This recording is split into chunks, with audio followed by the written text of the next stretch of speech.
আসসালামু আলাইকুম। ধামরাইয়ের হাজীপুরের ঐতিহাসিক বুড়াবুড়ির মেলা মেলা উপভোগ করতে গিয়েছিলাম আমরা বন্ধুরা মিলে। যাওয়ার পরে দেখলাম শুধু মেলায় নয়, এখানে একটি ঘুড়ি উৎসবও হয়। সর্বপ্রথম অবাক করা বিষয় মেলার এরিয়া। বিশাল বড় এক এরিয়া নিয়ে এই মেলাটি। আপনাকে পুরো এরিয়াটি ঘুরে দেখতে মোটামুটি অন্তত 2 ঘন্টা সময় নিয়ে যেতে হবে। মেলার বেশ অনেকটা আগেই আপনাকে গাড়ি থেকে নেমে যেতে হবে। এরপরে পায়ে হেঁটে বিশাল একটি এলাকা আপনাকে পার করতে হবে, এবং এই পুরো এলাকাটি পার করার সময় আপনি মোটেও বিরক্ত হবেন না। চমৎকার সুন্দর গ্রামীণ একটি পরিবেশ উপভোগ করতে পারবেন। শেষ প্রান্তে এসে অবশ্যই একটি উঁচু ঢাল আপনাকে অতিক্রম করতে হবে।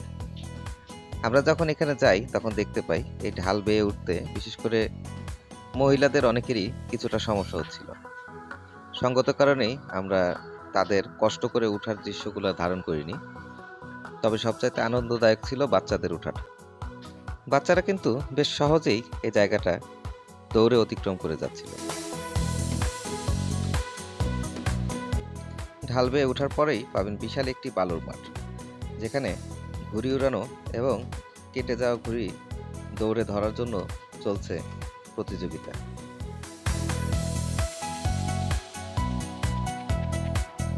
মূল মেলা প্রাঙ্গণে প্রবেশের আগেই আপনাদের চোখে পড়বে অবশ্যই উঁচু উঁচু নাগরদোলাগুলো। অন্যান্য সব মেলার মতোই এখানেও রয়েছে সেই নাগরদোলা।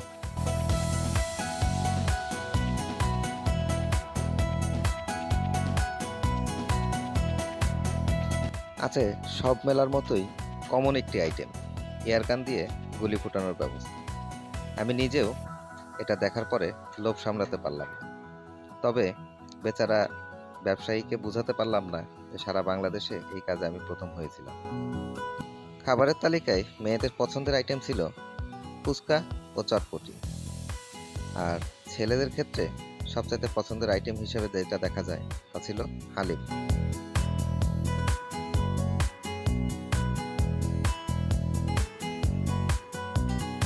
এর বাইরে ছিল বাদাম, চানাচুর, নিমকি, মুরালি সহ আরও অনেক ধরনের শুকনো খাবার।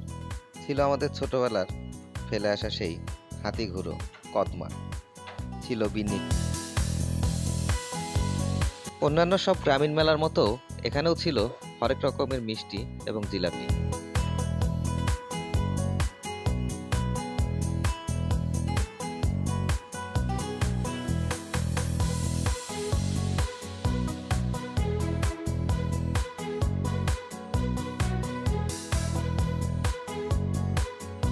মেলায় সবচাইতে বেশি ছিল পেঁয়াজু। নতুন পেঁয়াজ ওঠার পর পেঁয়াজের দাম কমে যাওয়ায় পেঁয়াজুর দামটাও ছিল বেশ নাগালের মধ্যে। এত অধিক পরিমাণ পেঁয়াজু আমি অন্য কোনো মেলায় কখনোই ভাজতে দেখি। ফাস্টফুড লাভারদের জন্য কিছু আইটেম এখানে ছিল।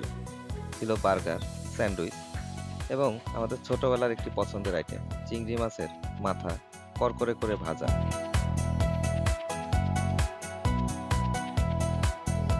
সবশেষে ছিল বাহারি রঙের মশলাযুক্ত বাহারি রঙের রঙ্গিলা পান। শীতের দিন ঠান্ডা লাগার ভয়ে অনেক বাচ্চা কাচ্চাকেই বাবা মারা নিয়ে আসেন, আর এই কারণে খেলনার দোকানগুলোয় ভিড় ছিল তুলনামূলক অনেকটাই কম।